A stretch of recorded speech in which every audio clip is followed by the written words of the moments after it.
All right, chefs, today we're going to keep it in the family with our guest judges. Oh. Please welcome Top Chef Master, Susur Lee, Wow. and his son, Jet Bentley. Welcome. Morning, guys. Good morning. When I think of Canada, I think of Susur Lee. I remember, as a very young cook, when I ordered, waited, and received his cookbook. Top Chef Master is definitely my favorite show he's ever been on. When I walked in here, it's like, I'm ready to go. Well, chefs, it's time to unwrap your next challenge.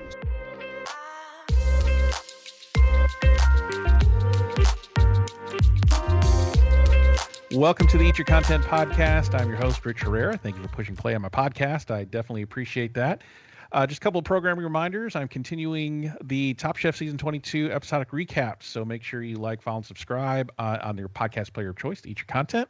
Hit that notification bell to know when new episodes are dropping.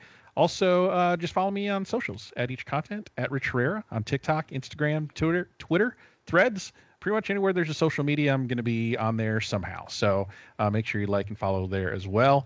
Joining me again this week, the Grand Dame Pickle herself, Chef Savannah Miller. How are you, Chef Savannah? I'm doing good. Back in Durham, which is great. A little bit of traveling last week. So feeling tired, but also super inspired. Yeah, awesome. Yeah, that's awesome. So I'm sure you are inspired a little bit by your travels last week. You had Dim Sum, Give Some. Big, huge event put on by Dan Jacobs, hopefully raised a ton of money for a worthy cause. But really, how was it like hanging out with all of your friends from Top Chef 21 again? Oh, man, it was so much fun. It was we were all there for such a great cause. And everyone in Milwaukee, and I guess the Midwest, this makes sense, but is so nice. Just at the event, anybody that walked up to us, they were so happy to see everybody. And I'm sure it's better when there's multiple people, right? We would get noticed and then they see Manny and then they're like, oh, wait, hold on. Is that Michelle? And Amanda, Savannah, Valentine, whatever, right? And they kind of go down the list. And that was so much fun. But everyone was so kind. They were like, thank you for coming here. And I think we were all just like, thank you for having us. We're so grateful to be back. And we would all do it because it was such a great cause. But I think we would do it for Dan either way. So it was really fun. And we got to kind of party a little bit and go out and hit the town as a group, which we never had the opportunity to do before. So it was a little wild at times. I had to remind myself, I was like, oh, we're here to work. This is serious. But it was really, really fun. It was fun work, though. Fun work, right?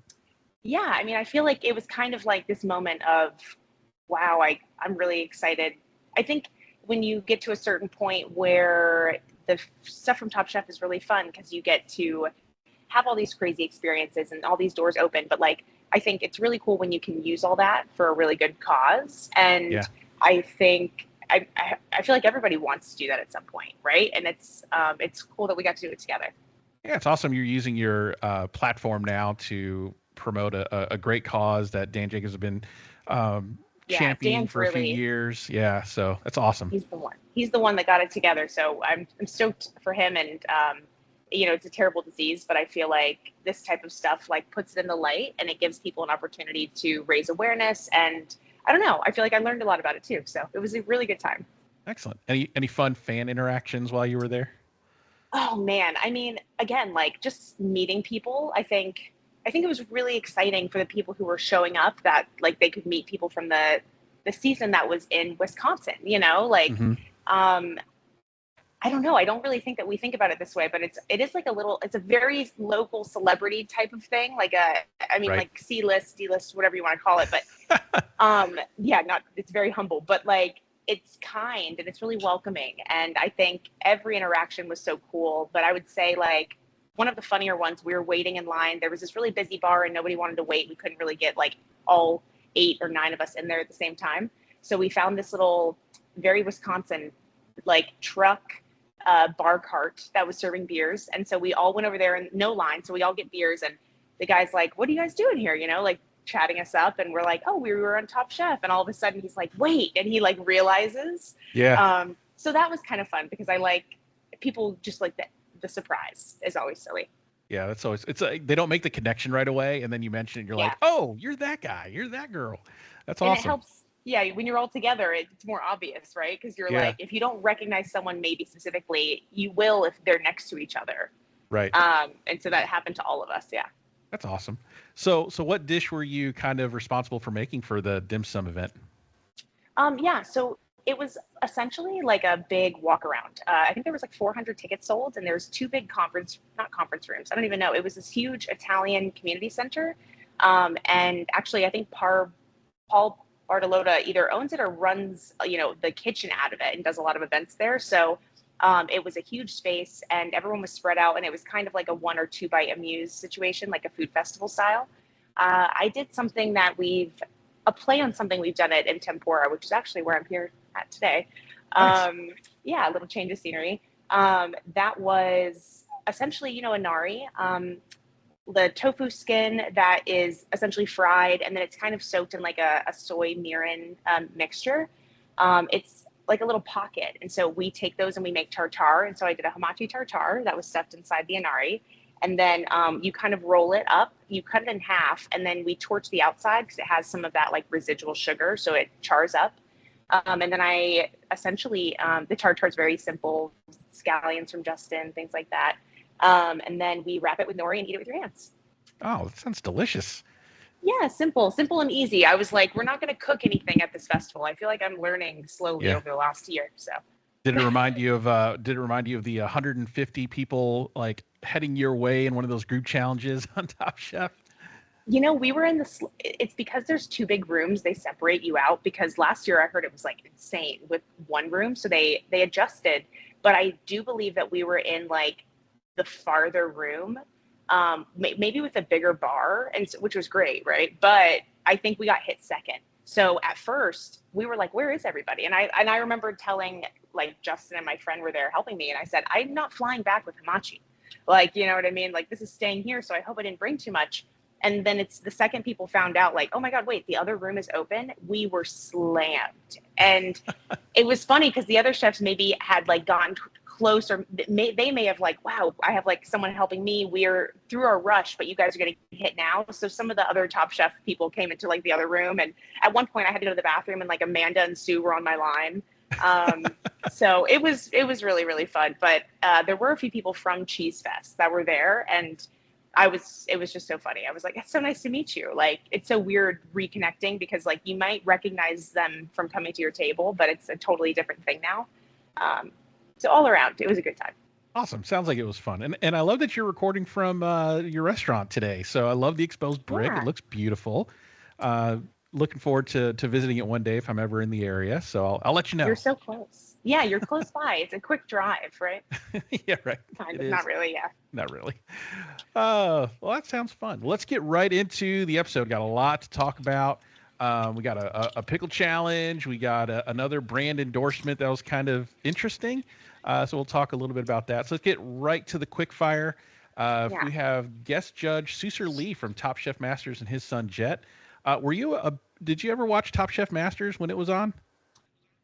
Not really. I mean, I definitely know who this guy is. Like, he has a very recognizable face, but it's not like I know them from social media. I just haven't really watched him in Top Chef Masters. Yeah, Top Chef Masters was really good. I think it ran for, maybe 2 or 4 seasons, I think, but it was really good. It was interesting watching chefs of that particular caliber go through the Top Chef challenges. So I think it's streaming on Peacock, so you ought to check an episode or 2. So I gotta it's catch fun. it. So him and his son are famous for doing a make it gourmet kind of running gag on TikTok, which is really funny and interesting to watch him take like frozen pizza like they showed and make it gourmet. So the challenge was to do something like this. So this quickfire challenge sponsored by Chipotle. Chipotle, what white people think is Mexican food. Just kidding. So the challenge was to make a remix of the chef's Chipotle lunch order from the other day, which is going to set off paranoia bells for every chef tested on every future season of Top Chef, because nothing is safe or sacred, like Tristan was saying, right? If your lunch order that you just think is so innocuous is going to be a challenge the next day, what do you think you're going to do? You're going to order everything off the menu now and give yourself that much of a chance. What did you think about that? Just kind of an interesting take on that challenge. I mean, I don't know. Like, to be honest, I was like, what's happening? Like, it definitely caught me off guard. And I don't know. I understand the advertisement stuff, why it happens. But then I was like, okay, like, what are they going to do? And across the board, I was obviously expecting a lot of like Mexican forward flavors and dishes, which we got some of, I guess. I think I would have been paranoid too. Like I feel like when we moved in, they had little fridges for us and they stocked it from Whole Foods, and it was like pretty standard, I believe. Like, what do you just want to have off hours in your room if you need snacks? And now I'm like, man, I never even thought about that. Like, what if, that would have caught me off guard then too. I feel like I got like packaged tuna. So, I think it definitely caught me off guard. And for them, like Tristan said, like it would put me in a little bit of a state, I think, for the rest of the competition, like watching every move. Right. And then watching it now, like I was saying, if you're future shift testing, you're writing notes now. Okay, if they take my lunch, it's like, okay, we're going to Panda House for lunch. Tell me what your order is. You got a lowly PA intern taking your lunch order, not knowing, oh, by the way, this is going to be tomorrow's challenge. That's got to be crazy. Seriously. I would be looking up like the local, like wherever it is, like, what's the local tourism? Like who is like big companies in this area? Who might be a part of like, that's silly. Yeah. So the challenge was they take the ingredients that their lunch was made out of and they have to create a remix of that dish. I thought it would have been funnier if they kind of emulated what Susur and Jet does on TikTok and take their actual lunch order and do something with it. So like, what was it, Vinny? He said he ate like a 12-year-old, got a cheese quesadilla and some chips and queso, just like, nothing fancy. Yeah. And like hand him literally that and say, okay, you got to make this gourmet just like Susur Lee does. That to me, that would have been the funnier, more challenging challenge. Yeah. I think, to be honest, it's like, which direction do you want to go in? I already feel like I'm like, we're doing a Chipotle quickfire. So it's like, if you went that direction, I wouldn't be surprised. You know what I mean? Like you have to use the actual food.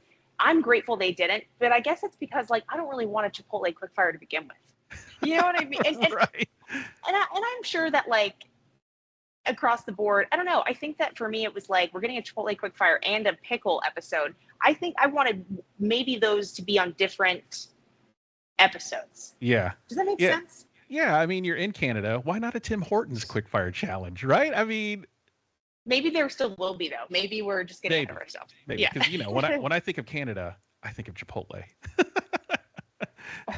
Yeah, I guess. I literally Google searched or Chat GPT. I'm too lazy, right? I was like, are pickles a very big Canada tradition? And then I was like, no, didn't understand my question. And I'm like, do pickles come from Canada? You know what I mean? I was like, wait, what? Like just the stupidest things I know aren't correct. But I was like, what's happening? Anyways, with that being said, I thought this was, I just want to say, like, I think I said this last week, maybe my favorite episode yet. I think the season keeps getting better, and the cooking, I'm understanding some of the, I don't know, some of that promo that we were talking about. Like, I feel like it's kicking in, and it's reminding me of every season where people are just very easy in the beginning to be like, ugh, I don't know. But like, so much happened this episode, and I just feel like the cooking was very strong across the board. Yeah. When people were able to do so. Yeah, the level of cooking in this one, especially with pickles, was very high. So we'll talk a little bit more about that during dinner Sorry, service. I'm getting so excited. No. That's cool. That's cool. So let's talk about the quick fire top and bottom. So on the bottom, let's start there. Vinny, Henry, and Schwei were on the bottom. Vinny, poor guy, didn't have a whole lot to work with. So I mean, it was kind of expected. You just didn't have enough ingredients to do anything with. And they said it needed more flavor and it needed to be more melty, like with the cheese. Henry's dish was called basic, which is something you don't want to hear ever on Top Chef. And Schwei's rice was wasn't cooked properly. And then Massimo, Cesar, Paula, and Tristan were on the top. I thought it was cute. Caesar salad. What'd you think of that? That was pretty funny. Yeah. He's in this episode. He has become my favorite person. Yeah, he really stepped up this season, or this episode in particular. Yeah, I guess I also just think he's a sweetie. Like, I'm just like, oh, he's a little sweetie pie. Like, I don't know. He's really quiet. Yeah, he seems to be real quiet in the background. Yeah, killed himself. Yeah, it took some big swings. And then Tristan. So Massimo had a good grilled chicken. They like Caesar's charred avocado. Paula sauteed pork stood out. Tristan, though, again, with the inventiveness coming through, where he takes something like Chipotle, takes Tex-Mex and makes it Afro-Caribbean, which was fantastic. So what are your thoughts there on the bottom and the top and Tristan winning? I mean, yeah, I guess Tristan's kind of killing it. He's definitely, you can see that people are kind of like looking at him now, like, oh, dang it, like I don't want to go against him, or I'm curious what he's going to do. And I feel like people are at that stage in the competition where you're able to, like, I don't know, get enough confidence, and like people start viewing each other a certain way. But I think it all made sense. Like again, I don't really love this challenge. Like I don't look at this and I think this is a really good opportunity for them to flex a lot. But I guess, I don't know, that's the point. They're boxing them in. That's the point. Everybody had like the same technically pantry to choose from. So I think it made sense, but I'm definitely stoked for the two in the top because they had a killer episode. Yeah. Tristan's doing great. I mean, he's got to be a front runner at this point. Just cooking, especially with the elimination challenge we're going to talk about here in a minute. Just the level of cooking that he's doing is amazing. So looking forward to seeing some big things come from him, especially when we get to like Restaurant Wars and going forward. So yeah, so I mean, it was a fun little quick fire. These brand sponsorships, man, are getting to be a lot. Which I get, it's an expensive show to make. Yeah. You got that 10K's got to come from somewhere. Might as well come from Chipotle's pocket. But yeah, it was an interesting challenge. I wouldn't say it was my favorite, but it was fine. I guess it was fine. Yeah. So let's talk about the elimination challenge. The guest judges were Danny Garcia, a friend of yours and Top Chef Wisconsin winner, and James Beard Foundation CEO Claire Reichenbach. So you are pretty good buds with Danny. I'm sure he had a lot to say within the confines of his NDA about his judging experience. So because just won last season and first time judge on Top Chef, so he's on both sides now. Are you able to share anything that he said? Now we'll change names to protect the innocent, but I'm sure he had thoughts and opinions on his time there on the judge table. Oh, for sure. And Danny's also, he's so good. He's always by the book, right? So it's like no one really had a clue for a long time. And then whenever he was able to like kind of mention, oh, you might see me on blah, blah, blah, we were like, what? And he's also really funny because I feel like he's great at describing people by their flavors and their cuisines. Mm-hmm. So I, to this day, don't really even know, right? But I know because he's so good at like putting people in a POV. I feel like he can almost see people as like the food they cook, and he's very descriptive in that sense. I think it was fun for him to go back. I know that he really has a lot of respect for Claire, the other guest judge, so that was kind of cool. But I also think him and Vinny have history. Mm-hmm. Mm-hmm. And I don't know. I think that it might be a little weird to go and the one person, it's like, this is my person, right? And when you don't know any backstory and you're watching that episode, you're either like, oh, this is going to go really well, or this isn't going to go well, right? When they like spotlight that relationship to a guest judge. Yeah. And so just knowing Danny and knowing the standard that he upholds, I can imagine that like he might have had some thoughts and feelings about Vinny's performance. Even if he didn't explicitly say that, but I will say across the board, I think he was excited for it. And I don't know, I just think it's kind of cool. Like, so quickly to go back and have a chance to like sit next to the guest judges. I think the coolest part for him was like, oh no, I get to sit here. Like that was the stuff he was really excited about. So that was cool. I honestly thought he was going to be a lot more harsh. Like maybe they edited some stuff out, or maybe I'm just totally wrong. And he was like, no, what, Savannah, stop. Because I thought it was going to be more like, I don't know. He's such a high standard, but I thought it was cool to see him. Yeah. Cool. Not as salacious as I thought. Yeah. Such a diplomatic answer. You're so kind. You're so kind. I was hoping to be like, yeah, that portion Katiana made straight trash. No, I'm just kidding. Well, Nothing to be fair, I guess we didn't know for so long because he is pretty by the books, right? And then even if he wasn't going to say anything that would give anything away, so it's more of me just being like, oh wait, is that what he meant? It's kind of funnier to almost decipher it myself because I still don't really know. So now you're thinking back to that conversation, it's like, oh, maybe he meant this, and so I don't know. Yeah. So good. So let's talk about the challenge. You mentioned it earlier. It's a pickle-based challenge. Yeah. And this whole episode felt like not Canadian to me. Like it had nothing to do with Canada. There wasn't any unless I missed it. And if you're listening or watching, comment below, fact check me. But I don't remember any kind of history lesson about the history of pickles in Canada or anything like that. There was no, even the quickfire challenge, there's no connection to Canada in any way. This elimination challenge had no connection to Canada in any way. So I was a little disappointed in that. I mean, Canada is a huge, rich country. You had to leave off an entire episode with no connection to Canada. What are your thoughts on that? I think, yeah, I mean, for sure. It caught me off guard, but also especially in like the comparison to last week.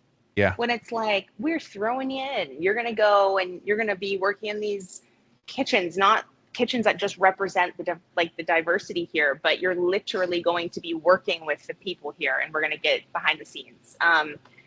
And I guess that kind of threw me off because now I'm just like, okay, like it's a pickle episode.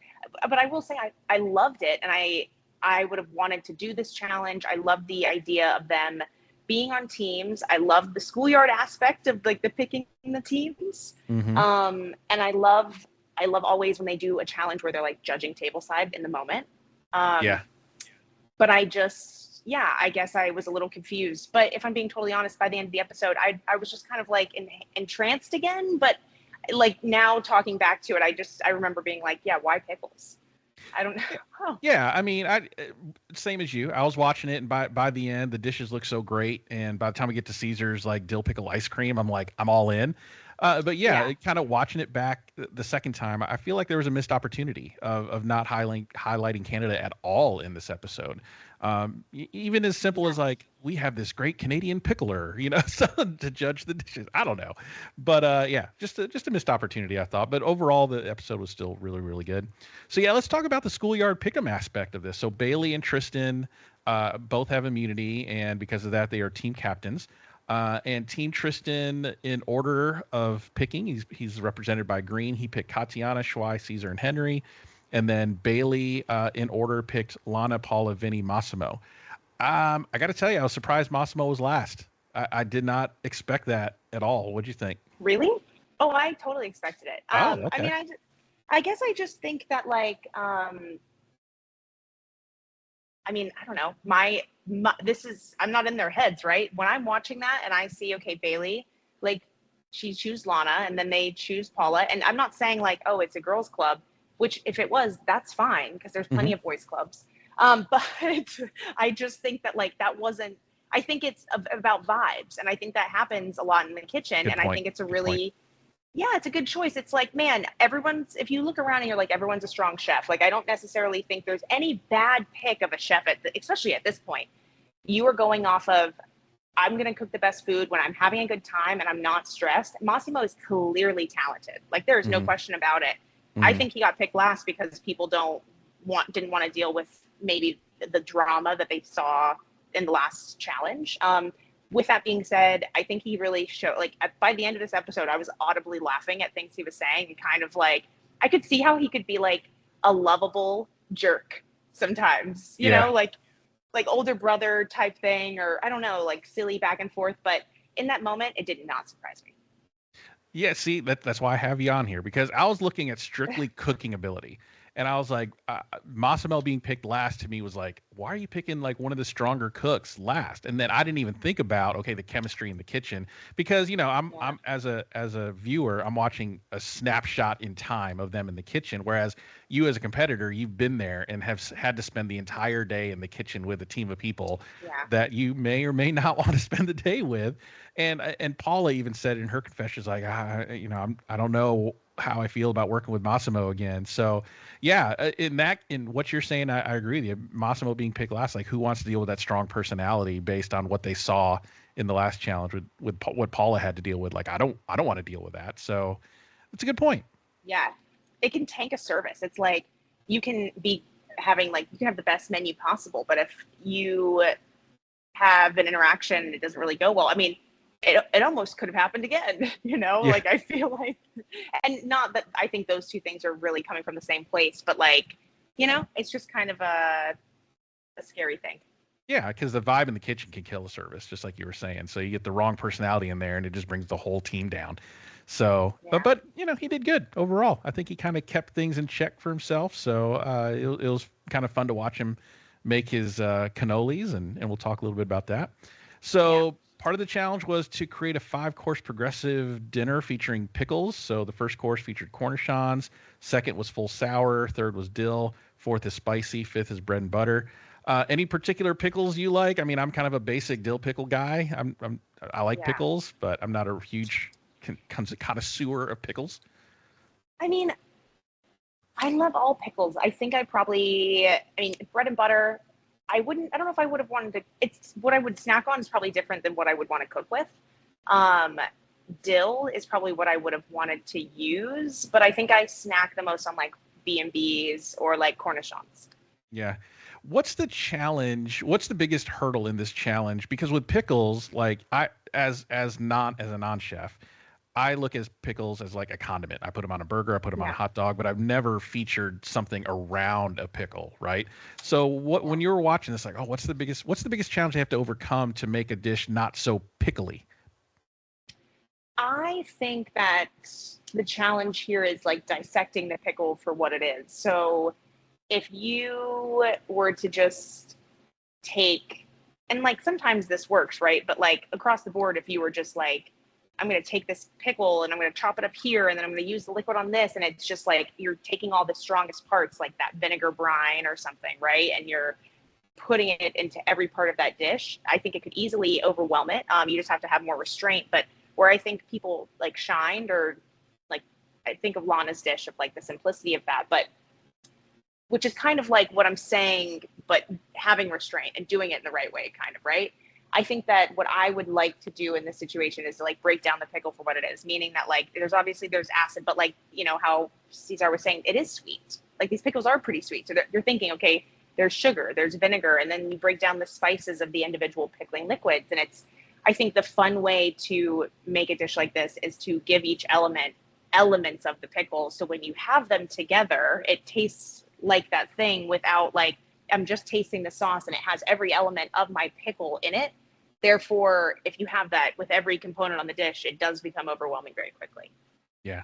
So basically kind of deconstruct the pickle and put different parts of that in the dish so that one composed bite tastes like a pickle. That's what, I mean, I think that sounds like, duh, that's what everyone would do. But in the moment, sometimes it can get, like when things are getting hairy, I think it's easy to be like, okay, well, this is what I'm doing, and it has to have this flavor, so I'm going to use it here. I mean, I literally did the pickle challenge for the second episode of Wisconsin. We had to do the bar snacks. I was pickle against Danny. And so I'm saying from experience, I think I liked my dish. It was fine. But like looking back, I think I focused a lot on like, I need this brine and as many elements as like possible. And that's what I would do now if I was able to do the pickle challenge season 22. Yeah. Interesting. So I want to talk about the kitchen that they cooked in. I don't remember the name of the restaurant offhand, but they mentioned it once and I didn't write it down. But a huge, spacious kitchen. Like that's kind of a rarity on Top Chef. That usually it's like tight kitchens. But this would look like an open kitchen concept. The diners can see in.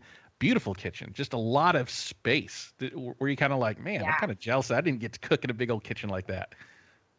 Oh, it was huge. And I like the visibility. I think that if you don't have both at the same time, you either have a lot of space, but it's like around corners, or you're going up a stairwell and half the kitchen's downstairs. And for this one, I think it's cool because you need that type of communication, and it's helpful to be able to watch what your teammates are doing and to be able to help. So it's a huge help in this situation. Yeah. I mean, that looked like a really nice restaurant. I'm going to go back and find out the name, put it on my tourist list and check it out. There was a restaurant in Tampa I went to where the kitchen was literally in the middle of the restaurant and everything was surrounding the kitchen. It was really, really cool. So to see that restaurant there would be really neat to see. That is cool. I feel like it's we're a small restaurant here, but like we always have a space, like, there's a back kitchen so you can run and hide. So speaking of running and hiding, let's talk about Massimo just about burning down the kitchen. And he even said to himself, oh man, I put wet potatoes in a big old pot of oil. And it's one of those things that you watch after the fact and you're like, oh, that's such a basic thing to remember. But how easy is it for chefs like yourself and others that are on the show just those basics and fundamentals just completely blank out when you're on the clock.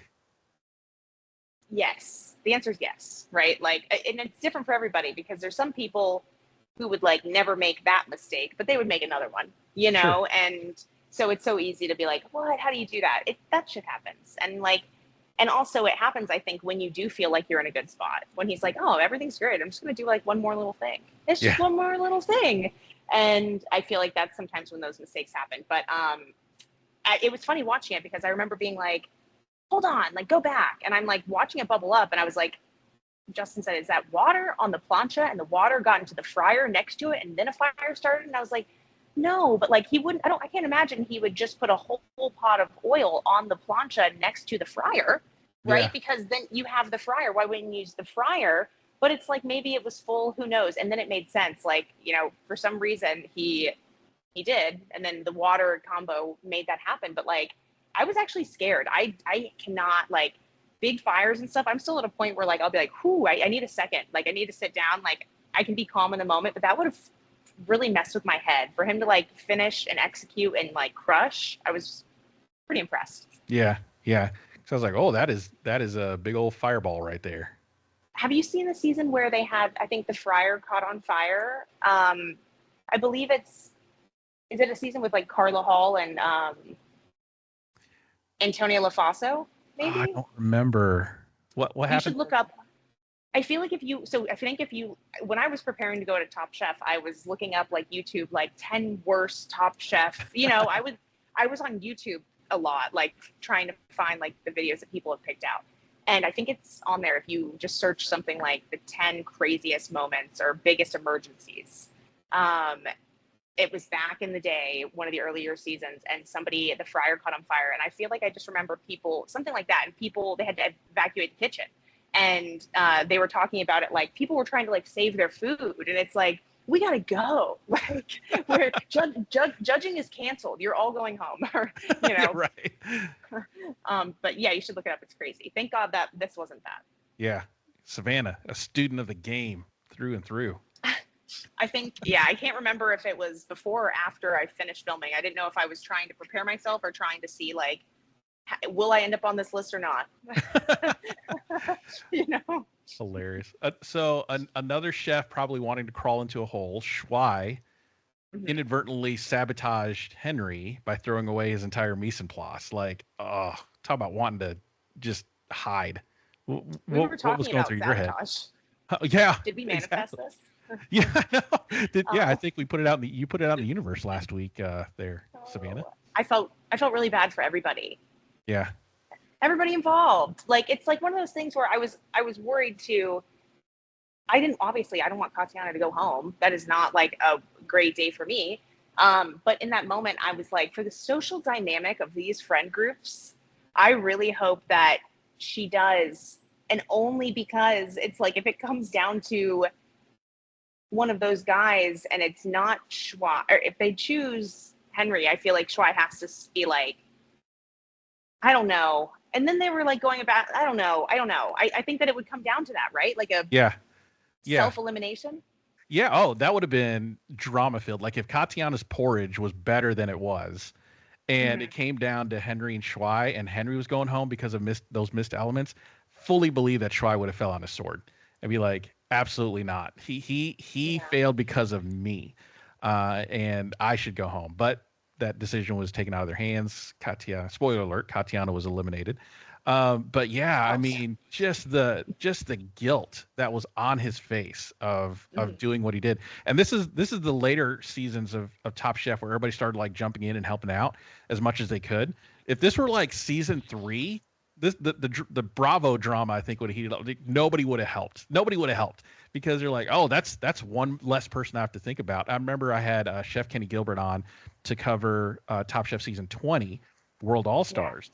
And I don't know if you remember when Gabri ran out of money and he went over his budget or something. He ran out of money on his Whole Foods trip and everybody kind of gave him some money. Kenny and I were talking about that. He goes, if that were my season, nobody would have gave him money. They would have been like, tough luck, kid. Do the best you can with what you got. But that's the Yeah. earlier, like when Top Chef was doing all the reality show tropes, the villain, the underdog, all that, the sabotage, all that stuff. But now is the more warm and fuzzy and kumbaya Top Chef, which is great. I love it. I'm that's why Top Chef is so good. It leaned away from those reality show tropes, but and it really dug into the guilt of Schwai as opposed to, could have easily been like, well, he shouldn't have had it out there. It looked like a mess. I was just cleaning it up, but Schwai was really feeling bad. So Well, yeah, it sucks. It's like in that situation, I was like, oh my, like I would hate to be Henry, but I think I would rather be Henry than Schwai. Yeah. Because then I don't know. It not to be like a victim, but it's just like, ugh. And it's also one of those things where it's like, it's just a silly mistake, but it makes sense that he's like setting up if he's next. He's like, he's on it. He's got his shit together. He did it's like, you feel bad for someone when they did everything right. Mm-hmm. Yeah. So yeah. I'm. And Henry too, in his confessional, he was blaming himself for his failed dish. Could have easily been like, man, if Schwai didn't like mess with my stuff, I would have won. Which, ironically, the judges actually said that if he had all of his elements there, he probably would have won. The green team would have won, which is just a knife in the heart, right? If they're watching that back. I know, and I mean, in the moment, I mean, I think that you're kind of watching like when the fire's happening, and I just feel like it was a little bit of everyone thought green team was going to win. Yeah. Or I guess maybe that's what I thought, and then just towards the end, it's like, it was a little bit closer, and this one big mistake, I don't know. It just sucks. Yeah, it sucks. And they're friends. They're buddies. They're like good buddies. It's the Asian sensation. Are we seeing the breakup of the band? The Asians? No, I'm just kidding. I think they're fine. Yeah. They're fine. They're fine. They made it through. Let's talk about dinner service. So it was the first course was Cornichon. So there was two chefs against each other. And it was real-time judging. So they had voting cards out, and they would check off which one they liked, and the one that got the most points wins that round. The team with the most points wins the challenge.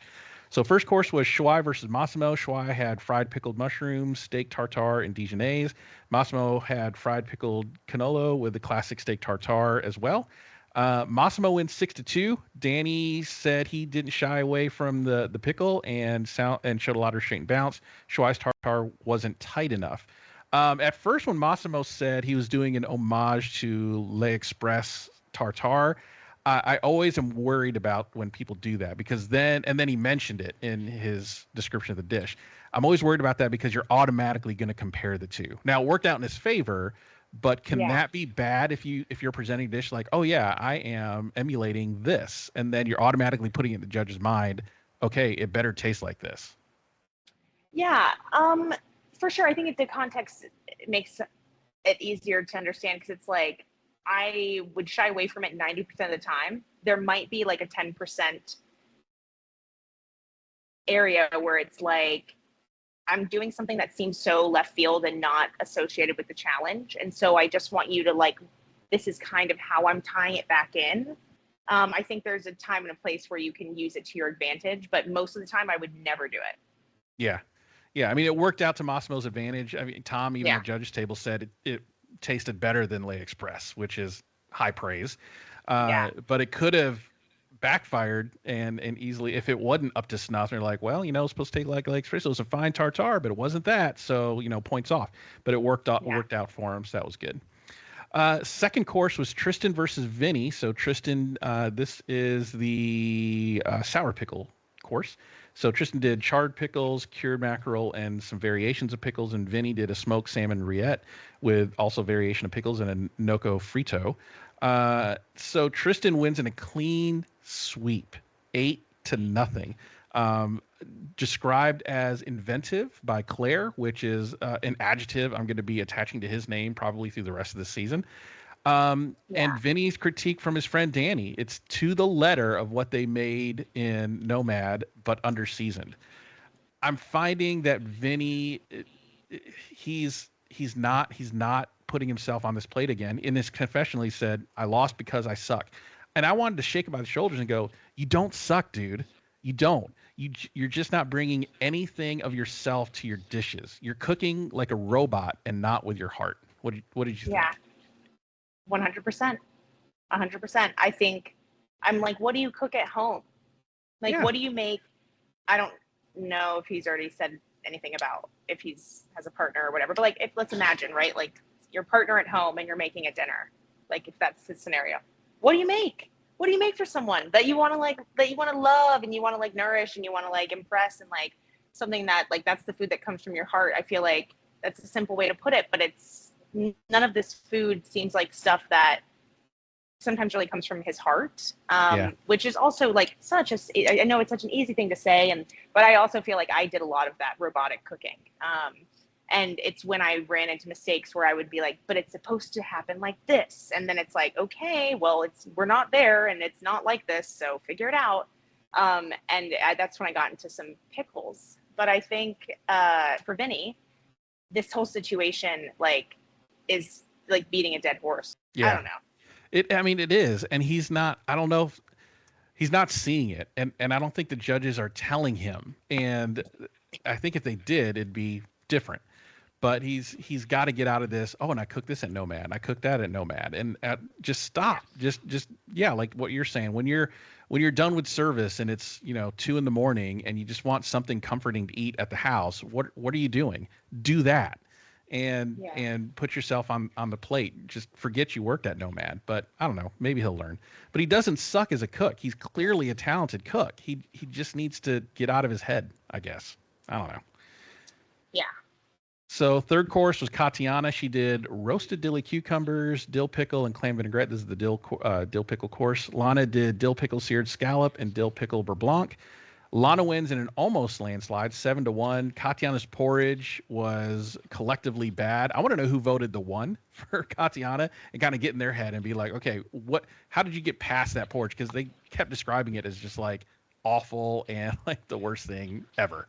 I know, which bums me out because she said, she was like, my porridge was fine. I added that tofu and like I think this is what she said, right? She was like, I really believe my porridge was good, but I added this tofu the last minute because I didn't think I'd have enough. And then they think it was like curdled, but it was the tofu.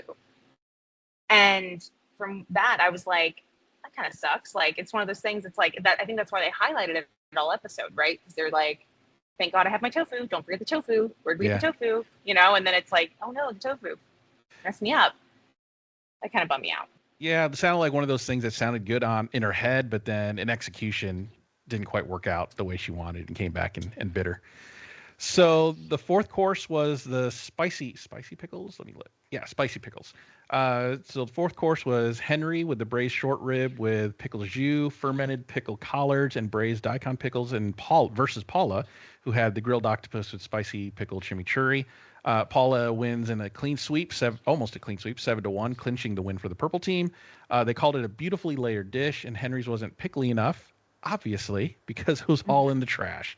And then they dissect that at judges' table, and they're like, oh, well, that makes sense now. So Kirsten put up an interesting quote. He said, knowing that, I understand why his dish was the way it is, but at the end of the day, this is the dish that he put up. What did you think about that? I just don't think that that's necessarily like the way that I think that they really view it.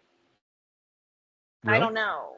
I guess I think that they judge it by the dish that you put up. I think they have to, like, in a sense of like the fairness. And I don't think she's just saying that to say it, but I think that like, there's no way that I guess I'm just really curious what would have happened if they really if they tried to eliminate Henry. I can't say I know either way, but like, if we had gotten that far, I just feel like I would have expected there to be way more of a conversation about what happened in the kitchen and like that it wasn't his fault. I feel like and there may have been a lot more conversation about it, but because it didn't really matter in the end, maybe we just didn't see it. Right. Yeah, it would have been real interesting to see what happens if they tried to eliminate Henry. But yeah, because it doesn't feel fair to be like that. It's a dish he put up, but like, let's say that he threw all of his mise away. Let's say that for some reason all of it was in the trash and he had nothing to put up. Then what? Or let's say that then it's a free for all and he steals so-and-so's food, and I'm just going to take your plate and put it up as mine. And it doesn't matter. This is the dish I put up, so I'm fine, right? At what point, like, I know it's like an accident, but it's like there have to be rules. If someone like really messes you up that much, I'm like, is this 21 and over? It's all okay. Anyone that messes you up that much, it doesn't matter if it was a mistake or not. I don't know if you can totally be punished for that. Yeah. Yeah, I think so. I think the judges heard what happened and had to take that in consideration. And luckily, I think they had something worse than what Henry put up to lean on and say, okay, this porridge really was horrible. And I think Claire said it best. I would rather have Henry's, and I think you talked about this before, which one of these dishes would you actually go back and eat? And they said, I'd rather have Henry's short rib, flaws and all, than put that porridge in my mouth again. So I just think they were lucky to have a dish worse than that to eliminate. So the fifth course was Caesar. He did the bread and butter pickle curd, mustard seed tart, dill ice cream, and fresh cucumber versus Bailey, who did the bread and butter ricotta filled pasta pillows with braised red wine beef ragu. Man, Caesar, clean sweep, 8-0. I got to say, remarkably risky, big risk, big reward, super creative. I mean, dill pickle ice cream does exist. It's out there. I would never try it. But, name brands make it as a novelty thing. But to make it from scratch, I got to tell you, I was skeptical at first, but he really believed in it and knocked it out. I was super excited about this. Like, the second that he was like, I'm just going to figure out the sweetness, I was like, I feel like I'm in your brain right now. Like, it's where I would want to be. It's exactly the course I would want, and it's exactly the pickle I would want. I really was stoked that he did it. And I also love that Bailey is kind of being like, no, I'm going to do what I think makes sense. I'm not going to like do what the judges want. So like, respect to her for like being comfy with not doing dessert. But the second that it was like, I hope he can figure it out, I knew he had it. I was like, he's got it. Kristen said, look, this dish excited me. There's two dishes that excited them tonight, and that's interesting to hear. That's what you want to hear when you're on the receiving end of judging, that a dish is exciting. So good on Caesar taking the big swing. Could have gone the other way, but it worked out. I remember watching Iron Chef. I think it was one of the first Iron Chef Americas, and somebody did like a salmon ice cream, but because the secret ingredient was salmon, and it turned out horribly. So that was running through my mind as he was thinking about doing a dill pickle ice cream. I thought about Rossica doing the honey mustard pretzel dessert. Oh, that's right. Yeah, that's right. Oh, again, doing something that's unconventional. Yeah, and I was like, man, I just feel like you see these chefs and like, you hope, I'm literally like, on my best day, I could make that dessert. I'm like, their brains work in a different way, and it's super cool. Yeah, and it's also so fun to watch too, as they're working this out in their head and they're putting it on the plate. And I looked, I was like, okay, I'd eat that. It looks good. I would try it. I'll try anything once. That's kind of my attitude towards most things. I'll try anything once. But his looks really fantastic. Maybe not twice, for sure once, but maybe not twice. But that looked really good, and so good on Caesar. So that brings us to judging table, which is an interesting conundrum that I found, that the purple team wins by virtue of points, but the two best dishes, according to the judges, were on the green team, the losing team. But they can't win like the overall elimination because they're on the losing team, so they don't get immunity, even though probably one of them deserved it.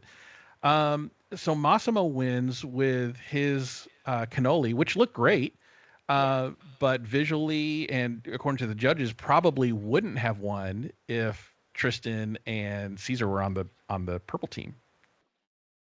What do you think? I mean, I guess it's like, I don't know, it gets a little bittersweet. Like for Massimo, I mean, how do you not be like, great, all right, whatever, thanks.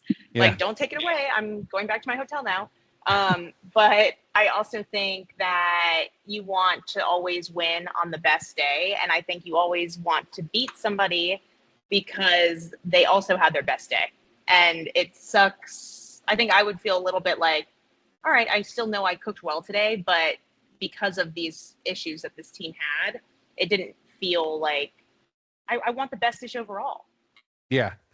I think that rule of the winning dish must come from the winning team needs to change if they do these team-based challenges, because clearly Tristan and Caesar's dish, I think, was better than Massimo's. Not knocking Massimo.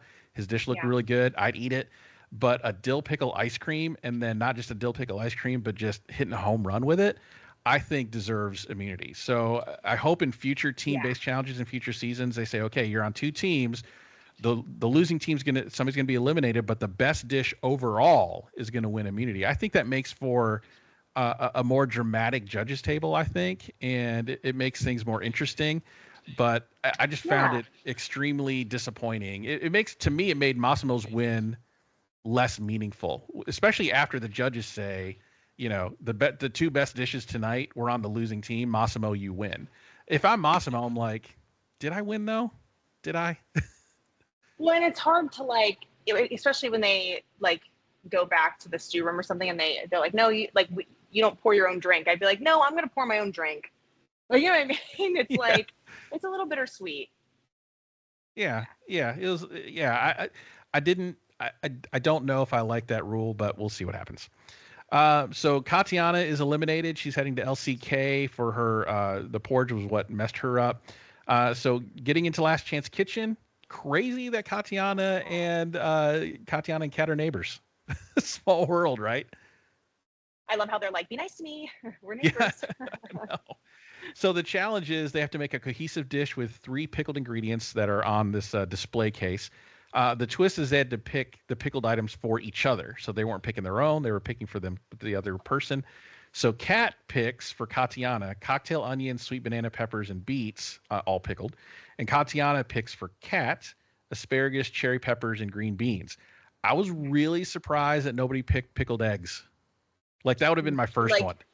Because you just want to tank somebody. Absolutely. I mean, that's the point of the challenge, right? Like, I want to win. So you're getting pickled eggs, and I was hoping to see pickled pig's feet, a Southern staple, but I didn't see that on there. You would have got that too, but no pickled eggs, because they absorb so much of that. There's nothing you could really do to tame it down. That would have thrown somebody for a loop. I think they were being nice. They were being a little too nice. Well, because honestly, I feel like they're like. I'm sure it's the mentality, like we just said, like, oh man, I don't want to totally be silly and I want to beat you even if you make a good dish. But at the end of the day, you're going home and we're going to be hopefully friends after this. I know we're going to see each other. It's you don't want that beef, which makes sense. Yeah, that's right. That's right. Yeah, you're gonna be seeing each other, checking the mail, and be like, pickled eggs, damn you! Yeah, yelling from across the street, like.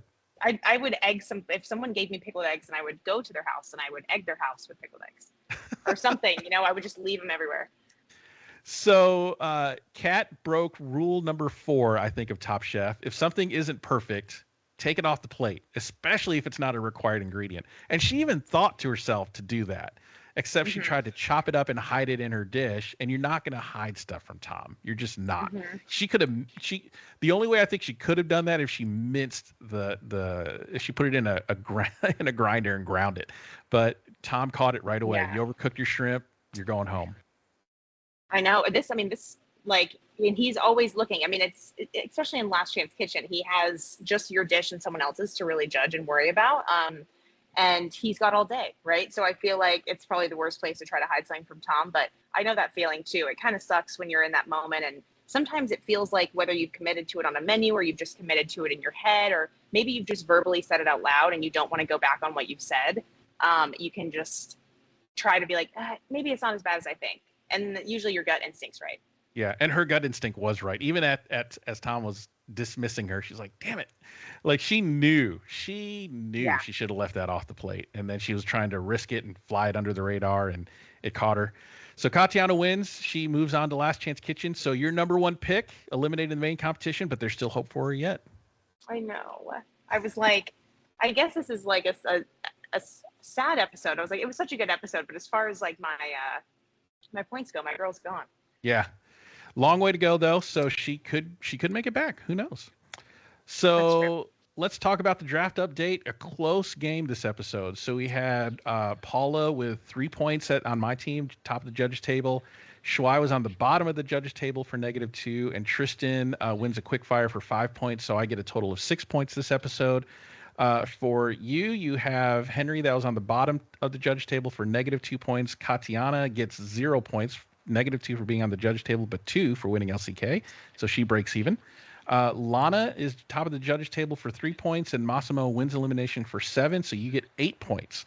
So you won the episode 7-8. That brings our grand total so far to 54 to 64. I'm still ahead by 10 points. So we're close. It's a good draft or good scoring so far this season. I know it really is like we're doing good. Going back it feels and forth. like the contestants. Yeah, exactly right. Up and down, up and down. I'm not getting, by this time last year, I was losing by like double digits, like almost triple digits. It was horrible, but it was really bad. Not this time. Not this time. A little close. Yeah. So before we go, I'm very excited that I have my very first fan mail question for you. I know, right? It only took 79 episodes to get here, but here we are. I got my very first listener fan mail, so I'm very excited to go over this. So this question comes to us from YouTuber at Anthony88012, and this question's for you, Savannah. He said, what 10 food items were you allowed to bring from home during your season, and did you use any of them during your time on the show? Oh, great question. I can probably name like 5 of the 10 off the top of my head. I would say I brought yuzu salt. I brought a cherry vinegar. I brought some dried and smoked Calabrian chilies from home that like Justin helped grow. I brought a maple block from Vermont, which is like condensed maple syrup, like made into something that you can grate. What else did I bring? Man, that was like a good chunk of stuff. And like shirodashi. Like I wanted to have like some more like well-known items, but like I brought like a really nice, like a tiny bottle of soy sauce that I paid way too much money for that I would only use if I was like finishing a fish or something, right? Like a brushing on, stuff like that. And I pretty much used all of it. The only thing I didn't use, I also brought something called Activa, which is like meat glue, if you've heard of that before. Sounds delicious. Yeah, well, there's like, it's not really, like you have to be careful when you're using it, obviously. It's like, it adheres proteins to proteins, and you have to have things in your box that you bring that they don't have to be refrigerated. So there's like different rules you have to follow. Most Activa products, there's a few different types, but they need to be frozen. If they're opened, they need to be frozen then to be kept. And so I had to go with like a different variation that really didn't have as many uses so that I didn't have to freeze it. And because of that, I didn't really find a chance to use it. But other than that, everything else that I listed, I used at some point. Awesome. Yeah.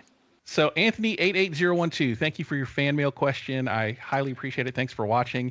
If you want a question, if you have a question for me or Savannah and you want to get a shout out in the next episode, leave a comment below. You can also click the send me a text link on the show notes and you can send it that way. And if your question is picked, I'll ask and you'll get a shout out in the next show. So thank you so much. Savannah, we did it. We covered Pickles. We gave Chipotle way too much of a shout out than I think I wanted to, but here we are. Yeah, somehow us complaining about it turned into another ad. I mean, look, Chipotle, if you're listening, you can throw me some change. I appreciate that. Yeah. Right. But thank you so much, Savannah, for your time.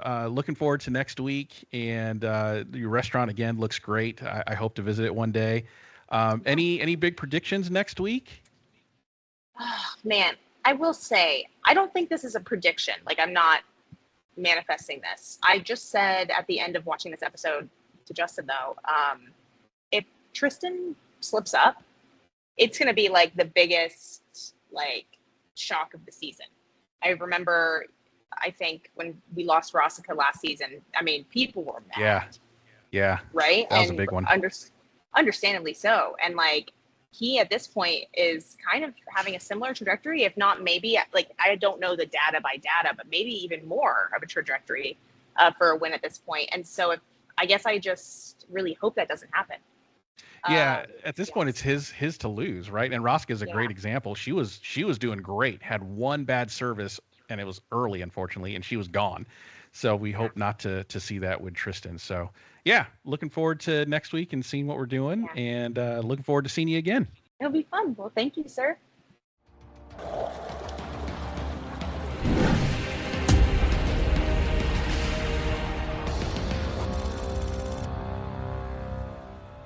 Thanks for listening to Eat Your Content. If you like what you hear, please consider supporting the podcast through my merch store on TeePublic. Get great quality items like t-shirts, hats, mugs, and more, all sporting the vibrant Eat Your Content logo. Go to teepublic.com/user/eatyourcontent for more great items, and thanks for your support.